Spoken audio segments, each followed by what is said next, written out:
Hello and welcome to this month's edition of QTV News. Well, it's been another busy month across the university. Vice-Chancellor Professor Sir Peter Gregson launched the 5-year corporate plan. Welcome to Our Future focuses on high-quality education, efficiency, sustainable research and student development.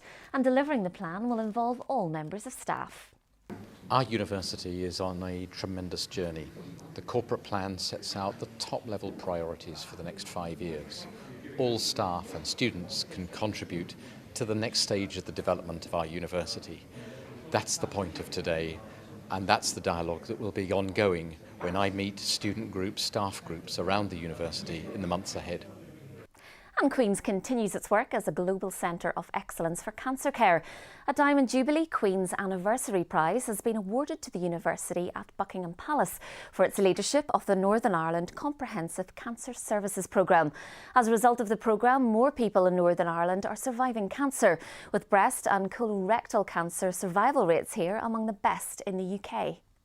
It's a huge honour for Queen's, for the Department of Health and for Northern Ireland.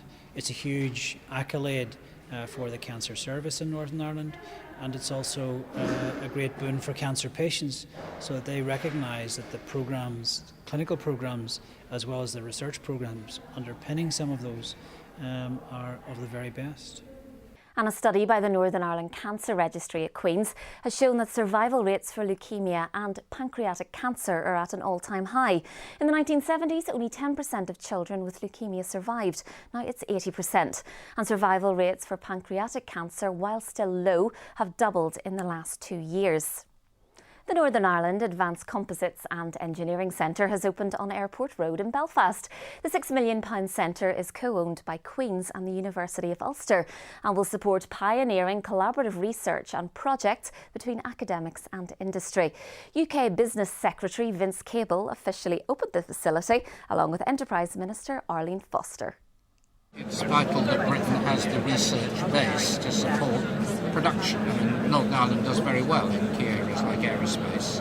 There are very good supply chains in Northern Ireland. But if manufacturing is going to progress and we're going to remain ahead of the field, we have to have the best research facilities as well. And this composite centre, which is going to work in parallel with, in collaboration with a similar centre in Bristol, will put Britain right at the head of the technologies that are going to be used in aerospace. Well, it's vital for us in Northern Ireland because we have so many small and medium-sized companies. So when you have a cluster of big companies like FG Wilson, Wrightbus and Bombardier using a facility like this, and the opportunities for all of our small companies to come in and learn about what's going on and use the facility, which they wouldn't otherwise have access to, is vital for their growth. So research and development, innovation are really the key drivers for the economy moving on, and it's my hope that we'll see many, many small companies using this facility. QUBIS, Queen's Ventures spin-out company, has a new chief executive. Frank Bryan is looking forward to working with Queen's academics to turn research into viable companies.